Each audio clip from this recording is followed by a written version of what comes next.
Viral video tukang becak yang sedang menangis di pinggir jalan. Video tersebut ramai di media sosial TikTok setelah diunggah oleh akun @venavenandri2 pada Rabu 13 Oktober 2021 kemarin. Di dalam video menunjukkan pria yang berprofesi sebagai tukang becak menangis histeris hingga berbaring di pinggir jalan. Sontak kejadian ini menarik perhatian pengguna jalan sekitar. Beberapa orang lantas terlihat menghampiri tukang becak itu.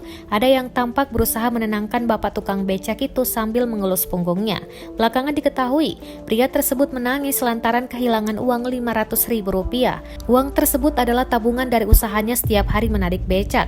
Kejadian yang menimpa tukang becak ini menuai simpati dari warganet. Banyak warganet yang meminta pengunggah video membuka donasi.